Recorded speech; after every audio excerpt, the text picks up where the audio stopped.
Pregnancy plan చేస్తున్నారా? Physical గా నేను హెల్దీగా ఉన్నాను, ఫోలిక్ యాసిడ్ రెగ్యులర్ గా వాడుతున్నాను, ఇవన్నీ ఓకే. కానీ ఎమోషనల్ గా రెడీగా ఉన్నారా లేదా చెక్ చేసుకున్నారా? Hi, this is doctor Sushmita Gajula, psychiatrist.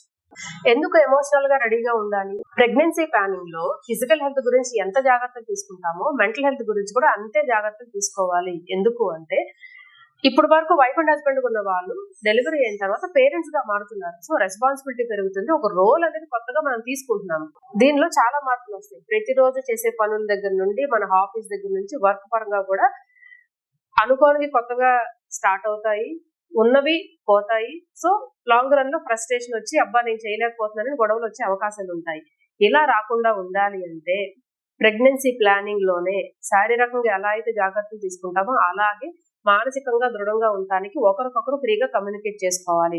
ముఖ్యంగా కొన్ని విషయాలు ఏంటంటే మన ఎక్స్పెక్టేషన్స్ ఏంటి, హోప్స్ ఏంటి, మనకున్న సపోర్ట్ ఏంటి, మన ఇద్దరు ఒకరికొకరు ఎలా సపోర్ట్ చేసుకోవాలి, ఫ్యామిలీ పరంగాను, ఫ్రెండ్స్ పరంగా, సొసైటీగా, వర్క్ పరంగా ఎలా మేనేజ్ చేసుకోవాలి. వర్క్ ప్లస్ ఫ్యామిలీ బ్యాలెన్సింగ్ అనేది చాలా ముఖ్యం. సపోర్ట్ అనేది ఒకరికొకరు ఇచ్చుకుంటూ ఫ్యామిలీ పరంగా ఎటువంటి సపోర్ట్ ఉంది, డైలీ నీడ్స్ మనం ఎలా మేనేజ్ చేయగలము, వర్క్ లైఫ్ ఎలా బ్యాలెన్స్ చేయడం కూడా చెక్ చేసుకోవాలి. సో ఇంట్లో వాళ్ళందరితో కమ్యూనికేట్ చేసుకోవడం కూడా చాలా ముఖ్యం ప్రెగ్నెన్సీ ప్లానింగ్ లో. ఇలా అన్ని మాట్లాడుకున్నా పర్ఫెక్ట్ ప్లానింగ్ వేసి 100% రెడీగా ఉన్నాము అనేది జరగకపోవచ్చు.